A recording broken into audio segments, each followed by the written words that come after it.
Hello students, my name is Dr. Jitendra Solanki, Assistant Professor at Department of Physics, Government Holkar science college Indore. आज का topic है Compton effect अथवा Compton प्रभाव।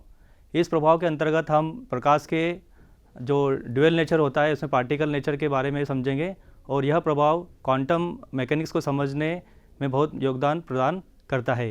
इस effect के आधार पर मुख्य परीक्षा में और कॉम्पिटिटिव एग्ज़ाम में नेट सेट और विभिन्न प्रकार की प्रतियोगी परीक्षा में प्रश्न पूछे गए हैं।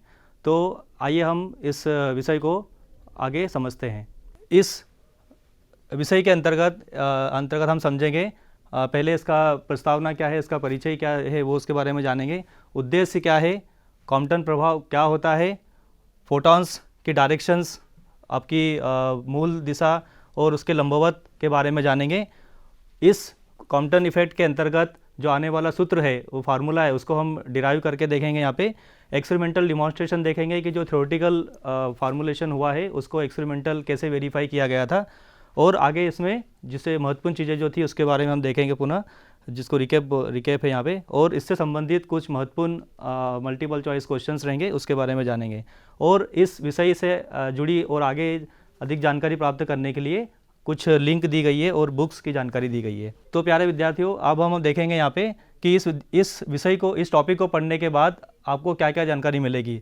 तो इसको पढ़ने के बाद हम कण की प्रकृति के बारे में समझ पाएंगे, क्वांटम मैकेनिक्स क्या होता है उसके बारे में ये बहुत योगदान प्रदान करेगा समझने के लिए, और आप में एक वैज्ञानिक दृष्टिकोण भी विकसित होगा जिससे आपको आगे बहुत सारी चीज़ों को समझने में आसानी होगी। अब हम इसके अंतर्गत देखेंगे कि जो फोटॉन की स्कैटरिंग किस प्रकार से होती है किसी पार्टिकल से, उसके बारे में देखेंगे। और स्कैटरिंग होने के बाद जो स्कैटर्ड जो फोटॉन है, या जो उसको बोलेंगे कि हम जो प्रकीर्णन जो तरंग दे रहे हैं उसमें कितना बदलाव आता है उसके बारे में देखेंगे। और यह बेसिकली जो प्रभाव है इसमें कंजर्वेशन ऑफ एनर्जी और मोमेंटम भी रहता है। जो हम जानते हैं कि कंजर्वेशन ऑफ एनर्जी क्या होता है, कि एनर्जी को हम सबसे पहले जानते हैं कि एनर्जी को हम क्रिएट नहीं कर सकते, सिर्फ इसको एक फॉर्म से दूसरे फॉर्म में कन्वर्ट कर सकते हैं। तो यहाँ पे जो फोटॉन है हमारा, एक जो फोटॉन पार्टिकल है, फोटॉन जो है वो अपनी एनर्जी को ट्रांसफ़र करेगा। तो यहाँ पे एनर्जी इलेक्ट्रॉन्स को मिलेगी और वो आगे अपनी पोजिशन को चेंज करेगा। So it's kind of photon और electron interactions we can say. So अभी इसमें देखेंगे हम कि जो भी एक्सपेरिमेंटल इसको कैसे ऑब्जर्व किया गया था इसके बारे में हम देखेंगे। और फ्री और बाउंड इलेक्ट्रॉन स्कैटरिंग क्या होती है। जनरली यह जो प्रभाव है वो फ्री इलेक्ट्रॉन जो आउटर मोस्ट के इलेक्ट्रॉन होते हैं उस पर आधारित होती है। बाउंड इलेक्ट्रॉन टाइटली बाउंड होते हैं न्यूक्लियस से, तो उसमें ये प्रभाव को जो उसका जो एक इफेक्ट है वो कम देखने को मिलता है। बट फ्री जो आउटर मोस्ट के इलेक्ट्रॉन होता है उससे यह प्रभाव आसानी से देखने को मिलता है कि जो फोटॉन टकराएगा आउटर मोस्ट के इलेक्ट्रॉन से उसकी वेवलेंथ में क्या चेंज आएगा। उसके बाद देखेंगे कि इस प्रभाव के क्या क्या उपयोग है, अनुप्रयोग है इसके। तो उसमें एप्लीकेशन इसके काफ़ी अच्छे हैं, मेडिकल इमेजिंग है, स्पेक्ट्रोस्कोपी, एस्ट्रोफिजिक्स। इसके बहुत सारे अच्छे उपयोग है इस प्रभाव के। इसके अंदर हम देखेंगे कि जैसा मैंने बताया आपको पूर्व में कि इस प्रभाव से हमें क्या जानकारी मिलती है। तो इस प्रभाव के अंतर्गत हमें एक तो फर्दर कन्फर्मेशन ऑफ फोटॉन जो मॉडल है उसके बारे में जानकारी मिलती है, और हम कह सकते हैं कि पार्टिकल नेचर ऑफ रेडिएशन क्या होता है इसके बारे में। इस प्रभाव को सबसे पहले आर्थर एच कॉम्पटन ने 1920 में ऑब्जर्व किया था। उन्होंने बताया था कि जब फोटॉन किसी मटेरियल पार्टिकल से, जैसे हम इलेक्ट्रॉन बोल रहे हैं यहाँ पे, उससे जब टकराएगा तो टकराने के बाद उसकी जो वेवलेंथ है उसमें कितना बदलाव होता है वह यहाँ उन्होंने इसको ऑब्जर्व किया था। तो इसमें जो हम देखते हैं वो यह है कि जब कोई एक्सरे फोटॉन, एक्सरे हम जानते हैं कि उसकी वेवलेंथ 1 एंगस्ट्रॉन होती है, और जब यह फोटॉन इस वेवलेंथ का फोटॉन जब इलेक्ट्रॉन से टकराएगा, चूँकि इलेक्ट्रॉन का मास कम होता है, इलेक्ट्रॉन से टकराएगा तो जो फोटॉन से वो अपनी एनर्जी इलेक्ट्रॉन को ट्रांसफ़र करेगा। ट्रांसफ़र करने के बाद फोटॉन अपनी कुछ एक पोजीशन अचीव करेगा, और इलेक्ट्रॉन चूँकि उसको एनर्जी मिल चुकी है तो वो अपना पोजीशन चेंज करेगा। तो दोनों में एक अलग अलग एंगल है जिसे हम फाई एंगल फोटॉन के लिए डिसाइड करते हैं, जो स्कैटर्ड वेवलेंथ है, जिसकी वेवलेंथ अब इंसिडेंट फोटॉन से ज़्यादा हो गई है। और अब बाद में जो इलेक्ट्रॉन है, इलेक्ट्रॉन को जो इलेक्ट्रॉन है हमारा, उसकी वो थीटा कोण बना के अपनी अलग एक एनर्जी अचीव करके, काइनेटिक एनर्जी गेन करके वो दूसरी दिशा में चले जाता है। तो यहाँ पे बेसिकली क्या हो रहा है, हम एनर्जी प्रोवाइड कर रहे हैं और इलेक्ट्रॉन एनर्जी ले रहा है। यहाँ पे हम देखते हैं इसके अंदर कि फोटॉन्स क्या हो रहा है, बेसिकली अपनी एनर्जी को अपनी एनर्जी को ट्रांसफ़र कर रहा है इलेक्ट्रॉन को। अब इसमें जो है the scattered photon has lower frequency, जैसा मैंने बताया कि फोटोन अपनी एनर्जी इलेक्ट्रॉन को देगा, तो उसकी अब क्या हो जाएगा, वो उसकी जो एनर्जी है उसकी लोअर फ्रीक्वेंसी हो जाएगी, और इधर अपना स्कैटर्ड वाले की और इनिशियल फोटोन की जो फ्रीक्वेंसी है वो न्यू है। जैसा आप देख सकते हैं यहाँ पे कि जो इंसिडेंट फोटोन है उसकी फ्रीक्वेंसी न्यू है और स्कैटर्ड फोटोन की फ्रीक्वेंसी न्यू डेज है। अब हम देखेंगे कि जो कॉम्पटन प्रभाव है, इसमें जब लाइट फोटोन है, जो एक्सरे फोटोन है, जब वो टकराएगा इलेक्ट्रॉन से तो उसमें किस तरीके से चेंज होता है, इसको हमें आप यहाँ पे देखेंगे इस स्लाइड के थ्रू। तो यहाँ पे आप देख सकते हैं कि एक टारगेट आपका जो इलेक्ट्रॉन है, यहाँ पे आउटर मोस्ट इलेक्ट्रॉन से फोटोन टकराएगा हमारा, ये हमारा एटम है, यहाँ पे कार्बन एटम के बारे में सबसे पहले इसको ऑब्जर्व किया था, इस फिनोमेना को। सो इसके अंदर हम देखेंगे कि लेट्स से इंसिडेंट फोटोन हमारा एच न्यू फ्रीक्वेंसी का आ रहा है, इसकी फ्रीक्वेंसी एच न्यू है, एनर्जी इसका इसकी फ्रीक्वेंसी न्यू है, energy E equal to H nu, और मोमेंटम इसका है P equal to H nu by C. अब यहाँ पे क्या हो रहा है कि जो फोटोन है वो इलेक्ट्रॉन से टकरा रहा है, तो इसमें क्या होगा कि दो फोटोन और इलेक्ट्रॉन का टकराना, इसका मतलब यहाँ पे क्या हो रहा है कि आपका देखेंगे यहाँ पे कि जब एनर्जी इसकी ट्रांसफ़र करेगा तो basically it's like a 2 billiard balls, जो बॉल्स टकराएगी आपस में, तो उसके अंदर क्या होगा कि इसमें आपको वर्टिकल कंपोनेंट मिलेगा और हॉरिजॉन्टल कंपोनेंट मिलेगा। तो ये जो फोटोन है इसे टकराने के बाद एक फाई एंगल बना के इधर चले जाएगा और इलेक्ट्रॉन को एनर्जी मिलेगी, क्योंकि फोटोन ने अपनी एनर्जी जो थी वो इलेक्ट्रॉन को दे दी, तो ये अपना एनर्जी काइनेटिक एनर्जी लेके इधर थीटा एंगल से शिफ्ट हो जाएगा। अब चूंकि before interaction of photon with the electron, outermost electron of the atom, momentum क्या है उसका जीरो है, रेस्ट मास उसका जो एनर्जी होगा वो क्या होगा, M C square, M is the mass and C is the speed. So अब यहाँ पे देखते हैं हम कि जो स्कैटर्ड फोटोन है उसकी जो दिशा ये है, और यहाँ पे उसकी एनर्जी अब हो गई है एच न्यू डेज। जब मैंने बताया आपको कि न्यू डेज है वो स्कैटर्ड फोटोन की एनर्जी है, जो कि इंसिडेंट फोटोन न्यू से कम है। अब मोमेंटम क्या हो गया उसका, h nu dash by c. So this is called scattered photon. जो ओरिजिनल फोटोन की डायरेक्शन है, जिसको अभी आप देखने को मिलेगी यहाँ पे ब्लैक कलर की लाइन, उससे वो फाई एंगल बना रहा है, और यहाँ पे जो एंगल थीटा है वो किसके लिए है, इलेक्ट्रॉन के लिए। तो दिस इज स्कैटर्ड इलेक्ट्रॉन। आप देख सकते हैं यहाँ पे, now the energy of the electron is this, E equal to root m square c to the power 4 plus c square p square c square, और उसका मोमेंटम हो जाएगा पी। अब यहाँ पे मैंने जैसा बताया कि आपको कि दो चीज़ों का इंटरेक्शन हो रहा है यहाँ पे, तो आपको वर्टिकल कंपोनेंट और हॉरिजॉन्टल कंपोनेंट यहाँ पे दिखेगा। तो फोटोन के केस में यदि हम देखें तो चूंकि यहाँ पे हाइपोटेनियस कंपोनेंट आ रहा है और वर्टिकल कंपोनेंट आ रहा है, so energy of the scattered photon, जैसे मैंने बताया आपको कि एच न्यू डेज बाई सी है, सो यहाँ पे इसका जो ये वाला कंपोनेंट होगा आपका परपेंडिकुलर कंपोनेंट, वो हो जाएगा h nu dash by C into sine phi, because sine के अंदर हम देखते हैं परपेंडिकुलर बाय हाइपोटेनियस, सो यहाँ पे एंगल है आपका फाई, सो ये कंपोनेंट हो जाएगा आपका वर्टिकल। यहाँ पे इसका हॉरिजॉन्टल कंपोनेंट हो जाएगा h nu dash by C into cos phi, क्योंकि हम कॉस के अंदर देखते हैं आधार बटे कर्ण, ठीक है।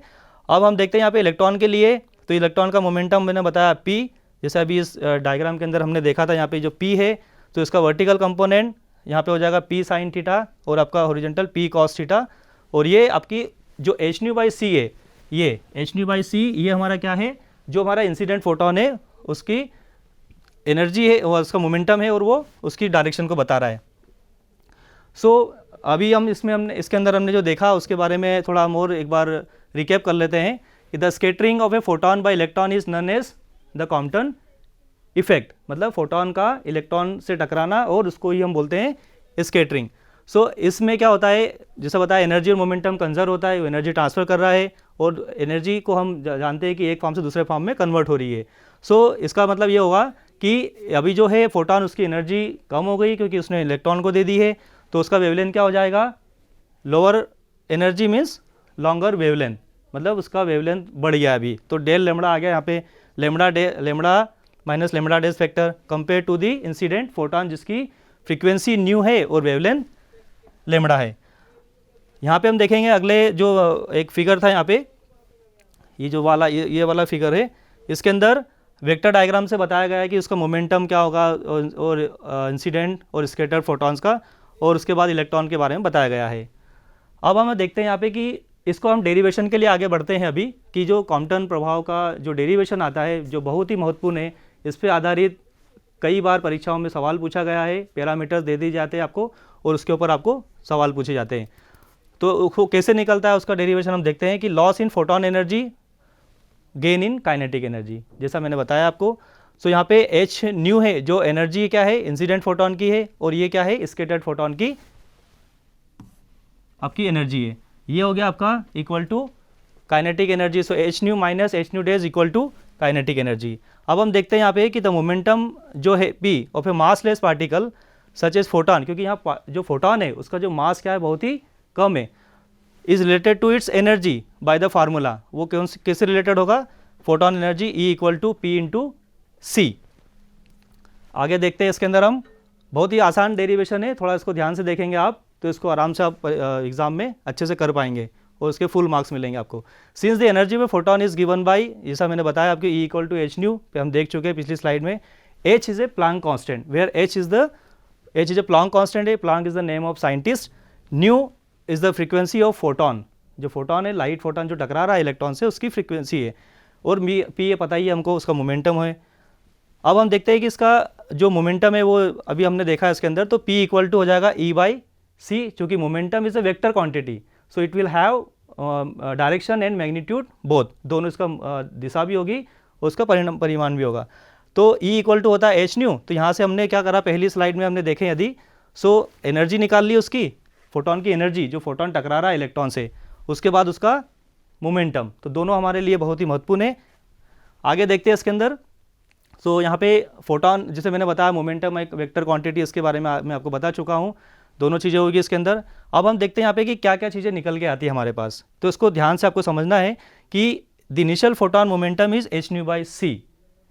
जो फोटोन आपका टकराने जा रहा है उसका क्या है मोमेंटम एच न्यू बाई सी। टकराने के बाद वो उसकी एनर्जी दे चुका है, उसका मोमेंटम अब बदल गया क्योंकि वो एनर्जी दे दी उसने एच न्यू डेज, क्योंकि यहाँ पे सिर्फ डिफरेंस है न्यू डेज।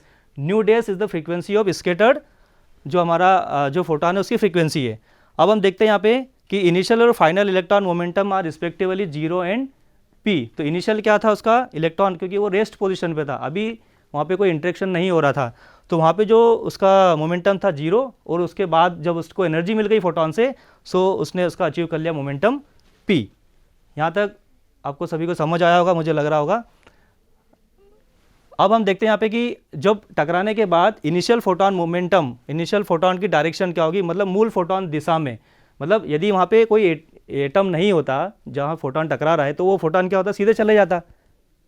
अब वहाँ पे क्या, चूँकि हमने एटम रख दिया तो उसके हम डायरेक्शन का देखेंगे कि वो उसके बाद पॉसिबिलिटी बन जाएगी कि वो स्कैटर्ड होकर दूसरी दिशा में जाएगा, क्योंकि वहाँ पे कुछ मटेरियल है। अब यही हमको बताता है यही जो प्रभाव है कि लाइट का किसी चीज़ से टकरा रही है और वो कहीं और जा रही है, तो उसकी एनर्जी ट्रांसफर करके वो कहीं और जा रहा है। तो यही बताता है कि लाइट एक जो फोटोन है इज ए पार्टिकल, और इसी का कंफर्मेशन हो रहा है कि क्या वो टकराने के बाद कहीं जा रहा है, उसकी ऊर्जा में कोई परिवर्तन देखा गया है, उसकी फ्रीक्वेंसी में कोई चेंज देखा जा रहा है। तो यहीं से हमारी इसकी स्टार्ट होती है चीज़ें कि अब हम उसकी स्टडी करेंगे कि क्या हो रहा है आगे। So in the original photon direction initial momentum हम अभी इसमें देख चुके हैं अभी पिछली स्लाइड में, और फाइनल मोमेंटम क्या होगा फोटोन का। सो प्रारंभ इनिशियल मोमेंटम में देखा हमने कि ये अभी हम देख चुके हैं कि इसका मोमेंटम एच न्यू बाई सी है। अभी फोटोन के बारे में यहाँ बात हो रही है, और इलेक्ट्रॉन मतलब दोनों फर्स्ट केस देखेंगे कि फोटोन टकराने के पहले उसका मोमेंटम ये है, इलेक्ट्रॉन का भी स्थिति क्या है, फर्स्ट स्टेप जो है रेस्ट पोजीशन पे बैठा हुआ है उसका मोमेंटम क्या है 0 है। जब उसको ऊर्जा मिलेगी तब उसकी स्थिति को चेंज करेगा।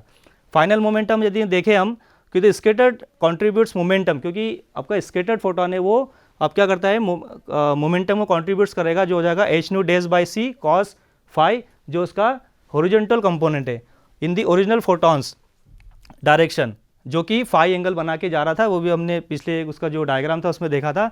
उसके बाद हम देखते हैं यहाँ पे कि जो electrons momentum is P cos theta in the same direction, जो कि थीटा एंगल बना के जा रहा था। तो मैंने बताया आपको कि जब फोटोन का इलेक्ट्रॉन से टकराना, फोटोन जाएगा एक डायरेक्शन में फाई बना के और थीटा जाएगा एक डायरेक्शन थीटा बना के।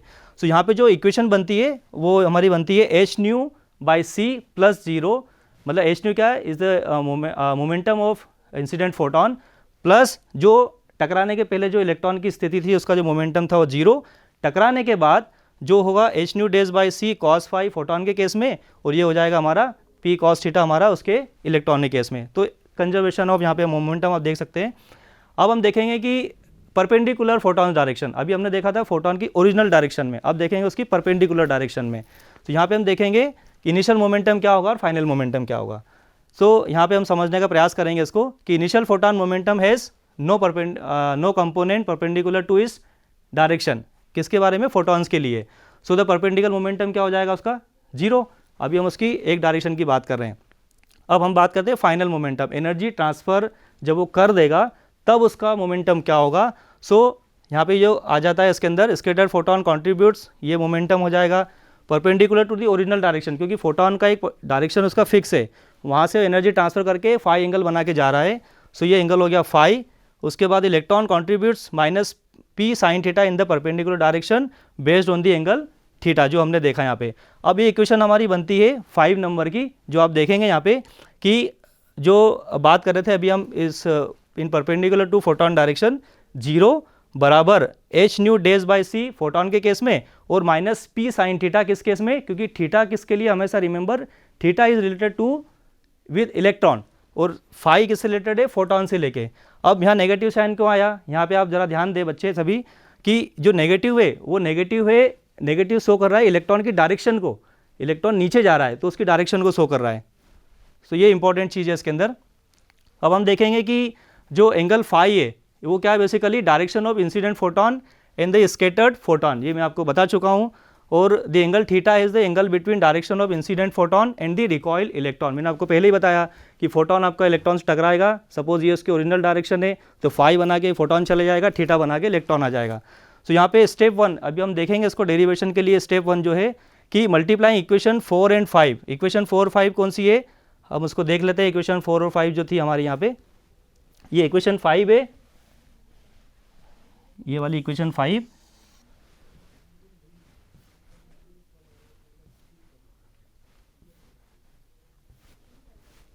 और इक्वेशन 4 इसके पहले है ये वाली, ठीक है। तो दो इक्वेशन को यूज़ करके हम आगे देखते हैं स्टेप 1 में कि इसको हम सी से मल्टीप्लाई करेंगे, और इसको वापस यदि लिखें तो आपको इक्वेशन बनती है पी सी कॉस थीटा, क्योंकि उसमें टर्म कैंसल आउट हो जाएगी, h nu minus H nu dash cos phi.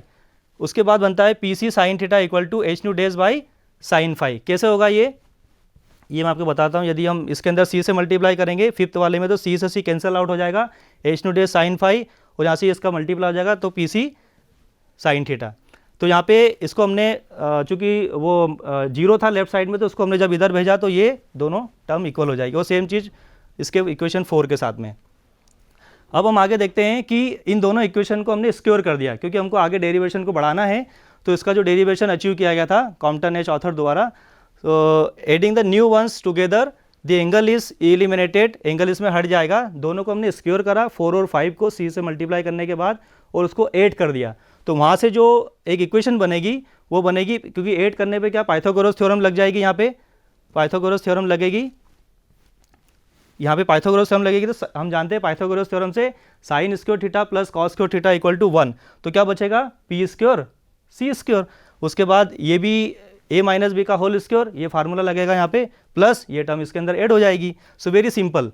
तो P you will get P square C square equal to H, ये ब्रैकेट में न्यू स्क्वायर माइनस ये वाली इक्वेशन बनेगी हमारी, है ना, minus 2 H nu into H nu dash, ये वाला इक्वेशन नंबर 6 हमने इसको बता दिया कि इक्वेशन नंबर 6 है। अब हम देखते हैं कि जो एनर्जी है वो क्या है होती है, हम जानते हैं काइनेटिक एनर्जी प्लस ये आपकी रेस्ट मास एनर्जी। तो यहाँ पे हमने स्क्योर कर दिया इसको, जब स्क्योर करेंगे तो क्या होगा आपको ई स्क्योर आपका p m square c to the power 4 plus p square c square, एक इक्वेशन हमारी ये है। अब इसी इक्वेशन में यदि हम इसको अंडर रूट में लेके जाएं तो क्या हो जाएगा, इसके ऊपर स्क्वायर रूट आ जाएगा और ये आपका कवर हो जाएगा उससे। ये तो इक्वेशन हमने इसको बोल दिया 8। अब ये उसको आगे हम यूज़ करेंगे। अब क्या करना है हमको, कुछ नहीं करना, बहुत आसान है। इसके बाद कि substitute this E into equation number 6। ये जो ई है रिलेटिविस्टिक टर्म हमारा है, यहाँ पे m square c to the power 4 square plus p square C square, इसको इक्वेशन नंबर 6 में डालना है हमको। इक्वेशन नंबर 6 में जब इसका हम वैल्यू पुटअप करेंगे, है ना, यहाँ पे इसके अंदर, तो हमको क्या मिलेगा, के E plus m into c square square equal to इसी को हमने आगे देखा, क्योंकि यहाँ पे देखो इक्वेशन नंबर जो 8 है, इक्वेशन नंबर 8 है, ये वाली इसको चीज़ को हमने इस इक्वेशन की ये स्क्वायर वैल्यू उठा के यहाँ पे इसके अंदर पुटअप करा है, मतलब ये वाली जो टर्म है के E plus m into C square, इसको हमने यहाँ रखा है और ये एज इट इज़ हमने रखा है यहाँ पे, है ना। अब आगे देखते हैं हम, तो ये आप देख सकते हो उसके अंदर यहाँ पे क्या हो रहा है कि जब इसको स्क्वायर इसका इसमें ए प्लस बी का होल स्क्वायर का जब फार्मूला लगाते हैं, वो हमको पता है, हम 10th क्लास से पढ़ते आ रहे हैं, A square plus B square plus 2 into A B. तो यहाँ पे लगाने के बाद यहाँ पे टर्म्स कुछ कैंसिल आउट हो जाएगी और आपको मिलेगा P square into C square बराबर के ई स्क्वायर प्लस ये वाली आपको इक्वेशन मिलेगी। तो बहुत ईजी है ये। अब हम जानते हैं कि जो काइनेटिक एनर्जी है, ठीक है ना, वो क्या है, H nu is the energy of incident photon और H nu dash is the energy of scattered photon, ठीक है। सो उसमें चेंज क्या हो रहा है एनर्जी में, के ई, उसकी काइनेटिक एनर्जी होगा के ई इक्वल टू इसके बराबर हो जाएगा। अब हमारे पास जो ये इक्वेशन है कौन सी, पी स्क्वायर सी स्क्वायर वाली, इसके पहले वाली इक्वेशन पी स्क्वायर सी स्क्वायर। तो यहाँ पे आप देखेंगे कि ये वैल्यू पुटअप करेंगे हम के ई वाली, तो यहाँ पे आपको ये वाली इक्वेशन मिलेगी। उसके बाद जब इसके अंदर ये फार्मूला लगाएंगे तो ये फार्मूला देखो यहाँ पे h nu square plus h nu b plus h b square और ये माइनस 2ab, क्योंकि ये a माइनस बी का फार्मूले का सूत्र हमको पता ही है, A square plus B square minus 2ab, यही फार्मूला यहाँ पे लगाया गया है। उसके बाद आप देखेंगे यहाँ पे तो plus 2m into C square H nu minus H nu dash, ये आपकी टर्म्स आगे कंटिन्यू हो रही है इसमें। अब इसमें क्या करना है हमको, जो पी स्क्वायर सी स्क्वायर की हमने जो वैल्यू निकाली है उसको हमको इक्वेशन नंबर 6 में पुट करना है। हो गया आपका derivation. So finally we get 2 into M into C square bracket में H nu minus H nu dash square बराबर 2, और यहाँ पे हम टर्म्स ये वाली टर्म्स कॉमन आ रही है उसके अंदर, ये कॉमन निकाल लेंगे 1 माइनस कॉस फाई। इसको सिर्फ आपको पेपर पे एक बार करेंगे तो भी नेक्स्ट टाइम आपको प्रॉब्लम नहीं आएगी। Dividing this equation 10/2 into h square C square we get, क्योंकि हमको जो इक्वेशन लेके आना है वो हमको लेके आना है इस फॉर्म में, जो 1/λ माइनस 1/λ डेज के बाद आगे हम देखेंगे इसके अंदर। तो इसके लिए हमको ये टर्म्स को कैंसिल आउट करवाना पड़ेगा, इसलिए हमने इसको डिवाइड कर दिया है। तो जब इसको डिवाइड करेंगे तो इसी को यदि आप डिवाइड करोगे 2h स्क्वायर सी स्क्वायर से, 2 से आपका कैंसिल आउट हो गया, यहाँ पे सी स्क्वायर से सी स्क्वायर कैंसिल आउट हो गया, यहाँ से h बाहर आ जाएगा तो ये भी आपका हो जाएगा कैंसिल आउट, ठीक है ना। बचेगा आपका न्यू माइनस न्यू डेज और ये सी आपका अंदर आ जाएगा इधर इसके साथ में, और यहाँ पे जब इसको डिवाइड करोगे 2h स्क्वायर सी स्क्वायर तो a से कैंसिल हो जाएगा, ये भी कैंसिल आउट हो जाएगा, 2 से 2 भी हट जाएगा। So you will get m into C, ये क्योंकि यहाँ से c आपका ये आपका जब इसको अपन उस फॉर्म में लिखेंगे तो m into C by H nu by C minus nu dash by C, क्योंकि आपका न्यू सी अंदर चले गया है, और आपको इधर राइट साइड में मिलेगा nu into nu dash divided by C into C 1 minus cos phi. तो ये टर्म आपकी इसमें कोई चेंज नहीं मिला है। अब हम जानते हैं कि जो फ्रीक्वेंसी होती है वो क्या होती है, ये हम पढ़ चुके हैं, न्यू इक्वल टू क्या होता है हमारा, ये सी बाई लेमड़ा होता है, और आपको बोलते हैं इसके अंदर तो न्यू ये हो गया, जिससे हमने क्या निकाला है, जो उससे हमने nu by C equal to 1/λ लिखा है, और यहाँ पे nu dash by C equal to 1/λ क्यों लिखा है, क्योंकि अभी हम फ्रीक्वेंसी को लेके चल रहे हैं, एनर्जी को लेके चल रहे थे।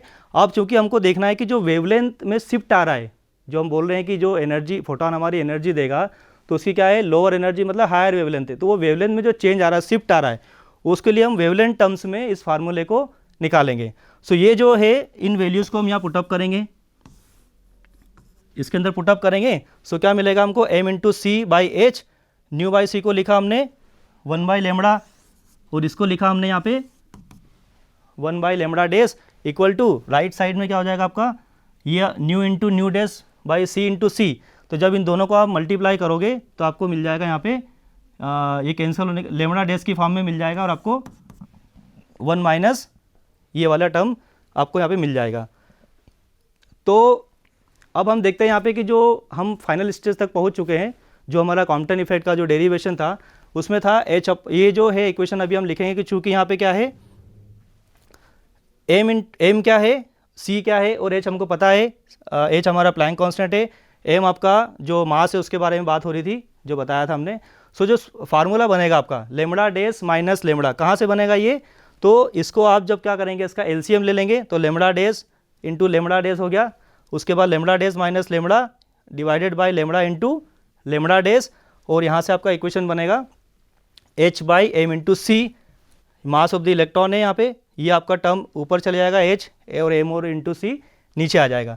सो you will get h by M into C 1 minus cos phi. तो यहाँ पे चूँकि पूरे डेरिवेशन को हम लेके आए थे मास ऑफ इलेक्ट्रॉन के साथ में, तो इसको हमने लिखा है यहाँ पे h बाई एम इंटू सी, क्योंकि इसको आगे इसका जो फॉर्म आता है वो कॉम्पटन जो वेवलेंथ है उस फॉर्म में भी लिखते हैं, तो मैंने to avoid any kind of confusion मैंने थोड़ा सा इसको रखा है कि इसको h अपॉन एम इंटू सी की फॉर्म में लिखा हुआ है, तो आपको थोड़ा ध्यान रहेगा। कभी कभी क्या होता है एग्जाम में आपको वैल्यू चेंज करके दे देते हैं और आपको फार्मूले से उसकी वैल्यू निकालनी पड़ती है, लेमड़ा डेज माइनस लेमड़ा कितना आया है। सो यहाँ पे हम देखेंगे कि जो ये सूत्र हमारा निकला है, जो फार्मूला निकला है वो lambda dash minus lambda equal to h upon M into C 1 minus cos phi की फॉर्म में निकला है। अब क्या है इक्वेशन 11, क्या जानकारी मिलती है हमको इक्वेशन 11 से, तो ये बेसिकली क्या इन्फॉर्मेशन दे रहा है, क्योंकि यहाँ पे क्या है लेमड़ा, किसकी लेमड़ा है, कौन सा लेमड़ा है, तो जो इंसिडेंट फोटॉन था उसकी वेवलेंथ है। लेमड़ा डेज क्या है, एनर्जी ट्रांसफर करने के बाद जो फाई एंगल बना के गया है स्कैटर्ड फोटॉन, उसकी वेवलेंथ है। सो लेमड़ा डेज माइनस लेमड़ा वह टर्म है, मतलब अब देख लीजिए आप यहाँ पे कि ये माइनस है और लेमड़ा है, दो लेमड़ा है यहाँ पे, तो ये चेंज दिख रहा है दोनों वेवलेंथ में, एक इंसिडेंट और स्कैटर्ड में, तो दिस इज द चेंज जो हमको निकालना था कि वो कितना हो रहा है।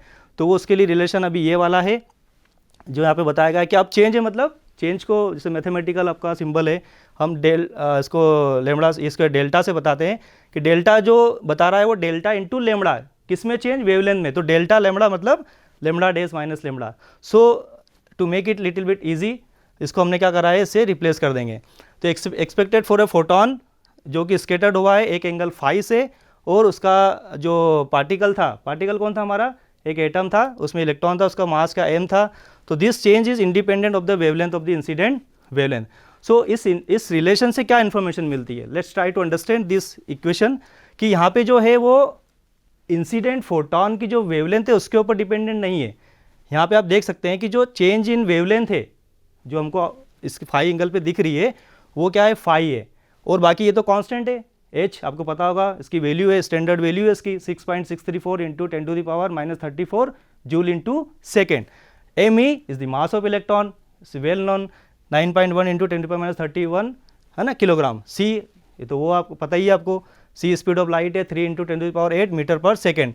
सो फ्रॉम दिस इक्वेशन हम इसको ध्यान से देखें आपको ये पता चलेगा कि यार जो चेंज इन वेवलेंथ है उस पर तो वेवलेंथ का तो कोई रोल ही नहीं है इंसिडेंट का, मतलब किसकी, ये तो कांस्टेंट वैल्यू आ जाएगी इसकी, है ना, तो किसके ऊपर डिपेंड करेगा, सिर्फ फाई के ऊपर। मतलब जो फोटॉन है स्कैटर्ड होने के बाद क्या वो ओरिजिनल फोटॉन डायरेक्शन में जा रहा है कि 10 डिग्री बना के जा रहा है, 15 डिग्री बना के जा रहा है, 25 बना के जा रहा है, 35, 45 या फिर 90 या आगे वो कितना जा रहा है।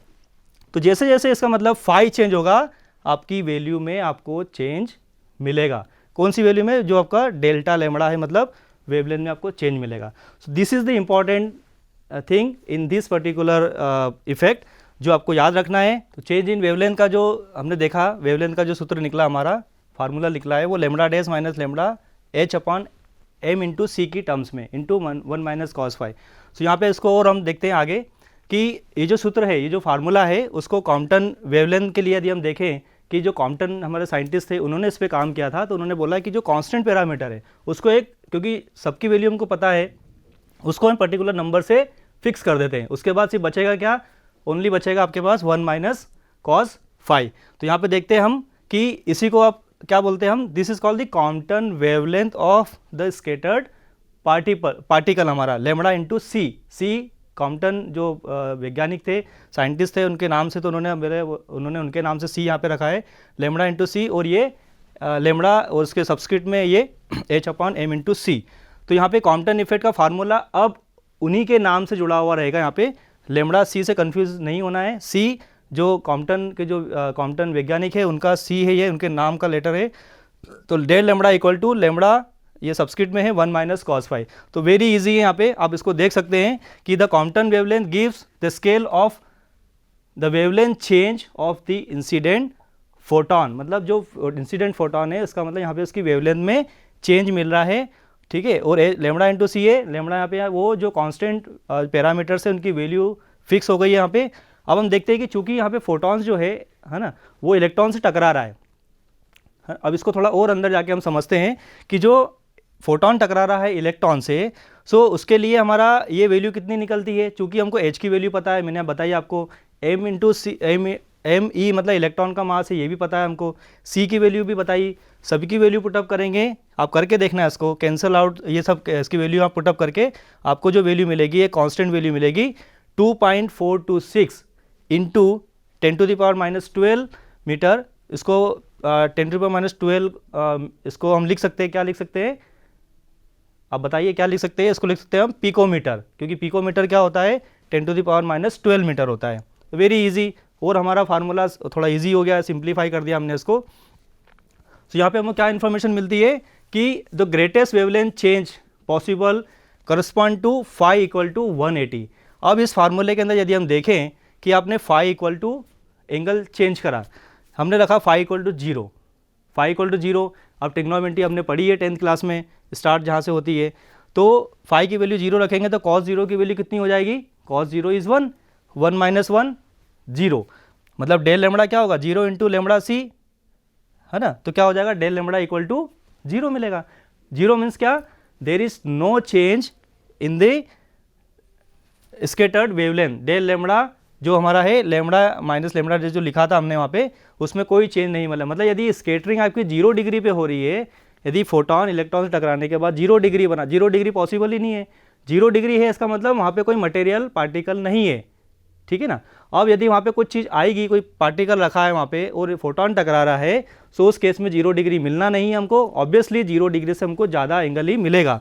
अब हम देखते हैं कि हमने रखा यहाँ पे, एंगल चेंज करते जाइए आप, ठीक है ना। अब हम देखते हैं कि एंगल चेंज करने पे क्या होता है। तो हमने फोटॉन का जो डायरेक्शन था उसका मैक्सिमम एंगल ले लिया 180। सो फाई इक्वल टू 180, मतलब आप देख के रख लीजिए, इमेजिन करो, फाई कॉस 180 कितना होगा, -1। सो -1 मतलब 1 माइनस ब्रैकेट में -1, मतलब 1 क्या हो जाएगा, प्लस हो जाएगा, मतलब 2 हो गया, और 2 इंटू लेमड़ा सी, और लेमड़ा सी कितना है हमारा 2.426, मतलब इसकी वैल्यू आप कहोगे जस्ट डबल हो गई, ठीक है ना। So it's very easy. यहाँ पे हमने फाई इक्वल टू इसकी मैक्सिमम वैल्यू ले ली स्केटरिंग की, तो कॉम्पटन जो वेवलेंथ था वो कितना था, 2.426 ये निकला था हमारा, जो उसके इंटरेक्शन के बाद। तो मैक्सिमम चेंज कितना मिल रहा है, 4.852 पिकोमीटर। अब 4.852 क्या है, क्योंकि हमने यहाँ पे cos 180 लिया है, तो वो लेमड़ा सी में 2 से मल्टीप्लाई हो जाएगा, और इसी नंबर को आप 2 से मल्टीप्लाई कर दीजिए, आपको क्या मिलेगा 4.852, और आपके यूनिट तो सेम ही है picometre, there is no change, ठीक है ना। सो मैक्सिमम आपको चेंज मिल रहा है डबल, जस्ट जैसे बोलते हैं ना 50 का डबल हो गया आपका 100, इस तरीके से इसका जो था उसका डबल क्या हो गया, डबल हो गया ये 4.852, मतलब उसका 180 पे आपको मैक्सिमम चेंज मिलेगा जब आपका एक्सरे फोटोन आपका इलेक्ट्रॉन से टकराएगा। In case of electron, because electron is small है, उसका मास कम होता है, ठीक है ना। अब हम देखेंगे इसका प्रायोगिक प्रदर्शन, किसका जो होता है प्रदर्शन कैसे होता है, मतलब अभी थ्योरेटिकली हमने देखा, उसका डेरिवेशन निकाला, अब हम देखते हैं एक्सपेरिमेंटली कैसे होता है इसके अंदर। तो यहाँ पे हम देखेंगे कि इसमें सेटअप आपको दिखेगा कि लाइट आपका फोटोन टकरा रहा है किसी मटेरियल से, तो एक्सरे और गामा रेस, जब इस पर एक्सपेरिमेंट किया गया था, इलेक्ट्रॉन से टकराएगा किसी मटेरियल में, तो जो एक्सपेरिमेंट आपको प्रोवाइड करता है direct evidence for the particle like behaviour of photon, मतलब फोटॉन है एक पार्टिकल की तरह काम कर रहा है, बिहेव कर रहा है, तभी वो उसकी एनर्जी को इलेक्ट्रॉन को ट्रांसफर कर रहा है और आपको चेंज मिल रहा है। तो इससे क्या समझ में आ रहा है कि पार्टिकल नेचर जो होता है, लाइट का ड्यूअल नेचर होता है, वेव नेचर और पार्टिकल नेचर, तो पार्टिकल नेचर का यहाँ पे कंफर्मेशन हो रहा है, and this is the base of quantum, इसे बोल सकते हैं हम quantum mechanics, confirm the quantum theory of radiation, है ना। यही आपको इसमें मेन चीज़ समझना थी। अब हम देखते हैं आगे कि किस तरीके से यहाँ पे ये इसमें इंट्रैक्शन होता है फोटॉन्स का मटेरियल से।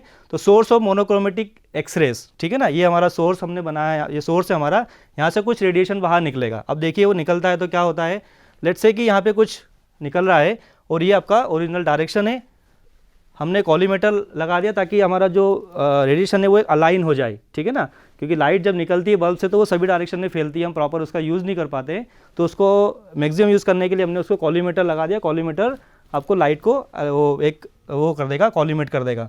आगे देखते हैं, हमने इसी डायरेक्शन में हमने रख दिया मटेरियल रख दिया। अब हमारा मैक्सिमम रेडिएशन हम यूज़ कर रहे हैं कॉलीमेटर की हेल्प से, क्योंकि उसने रेडिएशन को पूरा कॉलीमेट कर दिया, एक उसमें वो कर दिया है, अलाइन कर दिया है।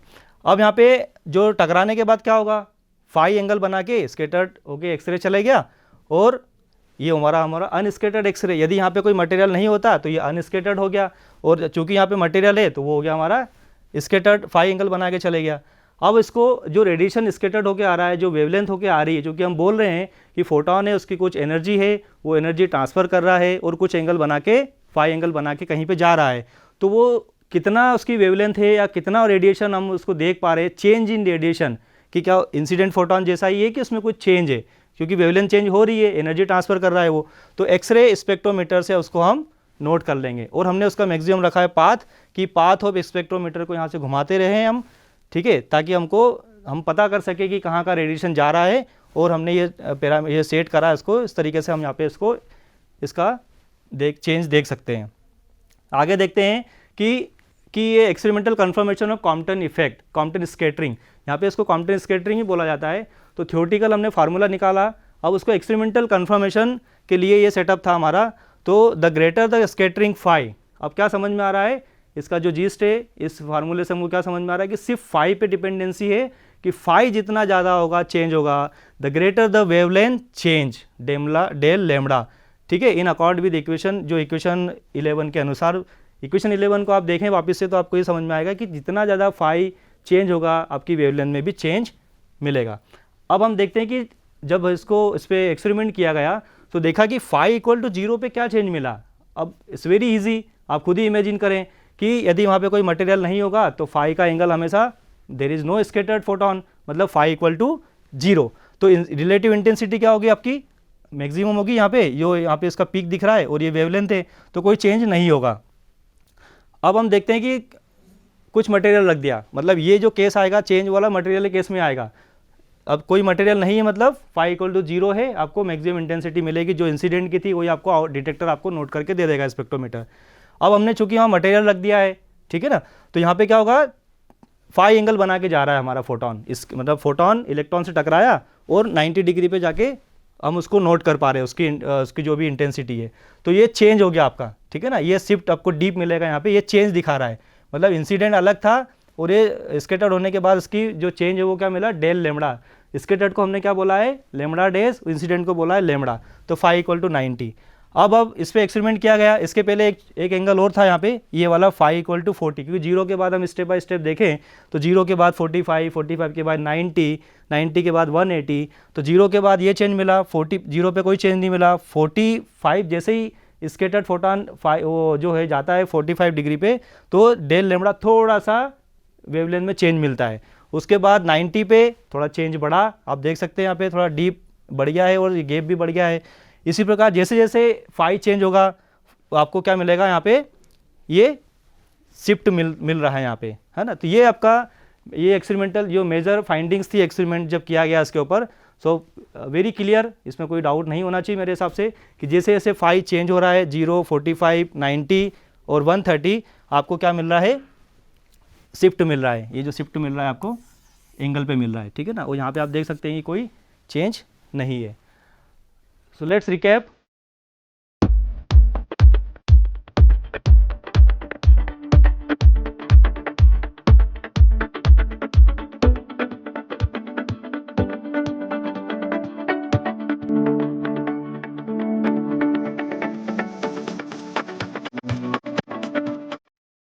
अब इस प्रभाव के ऊपर जो महत्वपूर्ण जो कुछ क्वेश्चंस हम देखते हैं यहाँ पे, मल्टीपल चॉइस क्वेश्चन जो आपको प्रतियोगी परीक्षा में जो कॉम्पिटिटिव एग्जाम में आते हैं, मेन एग्जाम में भी आते हैं, आजकल ऑब्जेक्टिव बेस्ड भी पेपर आते हैं हमारे। तो आप इसको इस डेरिवेशन को यदि आपने इस लेक्चर को ध्यान से सुना है और यदि इसको देखा है आपने, समझा है, तो आप इसके क्वेश्चंस के आंसर बहुत ही आसानी से दे पाएंगे। सबसे पहला क्वेश्चन इसमें है, what is the Compton effect, Compton प्रभाव क्या है। सो इसमें 4 ऑप्शन आपको दिए हैं, मल्टीपल चॉइस क्वेश्चन के अकॉर्डिंग आपको 4 ऑप्शन में से सिलेक्ट करना है। सो अब आप देख लीजिए इसमें the scattering of photons by protons, यहाँ पे इलेक्ट्रॉन हो रहा था, तो ये ऑप्शन आपका कैंसिल हो जाएगा। The scattering of photons by electron, we are close to answer, resulting in a change in wavelength, that's true, तो ये हम देख चुके हैं। The emission of electrons when light hits a metal surface, तो यहाँ पे इलेक्ट्रॉन्स के बारे में अभी हम फोटॉन्स के ऊपर ज़्यादा कंसर्न है हमारा, तो यहाँ पे ये ऑप्शन भी नहीं आएगा। The interference of light waves, ठीक है, तो ये भी आपका ऑप्शन नहीं आएगा। सो the correct answer is this one. Okay, second देखते हैं हम question, which formula represents the wavelength shift in the Compton effect. Very easy, derivation आपने अभी किया है, ठीक है, तो अभी आंसर क्या निकलता है, एच अपॉन एम इंटू सी 1 माइनस कॉस फाई। अब यदि आप इसको चेक करना चाहें तो एच अपॉन एम, ये M E H upon M into C आता है, लेकिन यहाँ पे क्या है, सी ऊपर है, ये इसको चेंज हुआ है, ये ऑप्शन आपका गलत है। ये वाला ऑप्शन भी आपका नहीं होगा, ये आपका ऑप्शन दिख रहा है, और ये वाला ऑप्शन भी नहीं होगा क्योंकि इसमें चेंज, ये यहाँ प्लस आ रहा है, ठीक है, यहाँ माइनस आ रहा है, लेकिन यहाँ चेंज है, सो ये भी आपका ऑप्शन नहीं होगा। अब देखते हैं हम अगला question, the Compton effect provides evidence for which property of light. आपको मैंने बताया था शुरू में कि लाइट का ड्यूअल नेचर होता है, wave nature and particle nature, तो उसके कंफर्मेशन में हम पार्टिकल नेचर पे ज़्यादा फोकस कर रहे थे, तो पार्टिकल लाइक बिहेवियर। आपको कहीं इन्फॉर्मेशन मिली क्या वेव लाइक बिहेवियर की? नो। पोलराइजेशन ऑफ लाइट, जो लाइट की प्रॉपर्टी है उसके बारे में भी हमने कोई डिस्कशन नहीं किया। रिफ्रैक्शन ऑफ लाइट, ठीक है, तो ये कुछ नहीं है, आंसर क्या होगा आपका, पार्टिकल लाइक बिहेवियर। अब हम देखते हैं अगला क्वेश्चन कि Compton, in the Compton effect the magnitude of the wavelength shift depends, किसके ऊपर डिपेंड करता है? तो यहाँ पे आपका देख लीजिए आप ऑप्शंस और इमेजिन करें आपने जो भी पढ़ा है उसको, the scattering angle of the photon, because the formula is lambda del lambda equal to आपका H upon M into C और ब्रैकेट में 1 minus cos phi. So H upon M into C तो आपका कॉम्पटन वेवलेंथ है, उसकी value fix है 2.4 वाली picometre में, और आपका 1 माइनस कॉस फाई में सिर्फ कॉस मतलब फाई डिपेंडेंसी है बेसिकली। तो scattering of the photon, scattering angle of the photon, मतलब जैसे जैसे स्कैटरिंग एंगल चेंज होगा आपको चेंज मिलेगा, बाकी ये ऑप्शन आपके नहीं होंगे। अब हम देखते हैं इसका question, last question, what is the Compton wavelength for an electron. So ये हमने कैलकुलेट किया है, आप लोगों ने कैलकुलेट किया है, आंसर निकला था 2.426 पिकोमीटर। पिकोमीटर वापस आपको बता देता हूँ 10⁻⁻12 metre. So the correct answer is this. तो स्टूडेंट्स आगे आप इस टॉपिक को और अच्छे से इसके आगे का पार्ट पढ़ने के लिए, इसी के बारे में और आपको डिटेल लेने के लिए कुछ बुक्स के नाम दिए हुए हैं, इनको आप फॉलो कर सकते हैं। कुछ लिंक्स दी गई है यहाँ पे, ये शिक्षा पोर्टल पे, जो लर्निंग मैनेजमेंट सिस्टम उसके नाम से बोला जाता है, जो डिपार्टमेंट ऑफ हायर एजुकेशन के द्वारा बनाया गया है। इस पर काफ़ी लेक्चर्स डले हुए हैं और आपको इसमें और आपको हेल्प मिलेगी। दूसरा इस टॉपिक से रिलेटेड लेक्चर SC वर्मा द्वारा भी है, वो भी आप देख सकते हैं, और इसके और डिटेल में उसके आगे वाले पार्ट को डिस्कस किया है। और एक और है प्रोफेसर मनोज हरबोला IIT कानपुर से, उन्होंने भी अपना लेक्चर डाला हुआ है। सो विद्यार्थियों, इस प्रभाव को पढ़ने के बाद, कॉम्पटन इफेक्ट को पढ़ने के बाद, मैं इसे आशा करता हूँ कि आपको इस टॉपिक से संबंधित सारी जानकारी प्राप्त हुई है, आप इसको समझे हैं कि क्या होता है कॉम्पटन इफेक्ट, इसका क्या सूत्र कैसे निकलता है, इसका एक्सपेरिमेंटल वेरिफिकेशन आपको समझ में आया होगा, और चेंज इन वेवलेंथ में जो डिपेंडेंसी वो किसकी है, फाई एंगल की या स्कैटरिंग एंगल की है। तो इसी के साथ हम ये लेक्चर समाप्त होता है। धन्यवाद।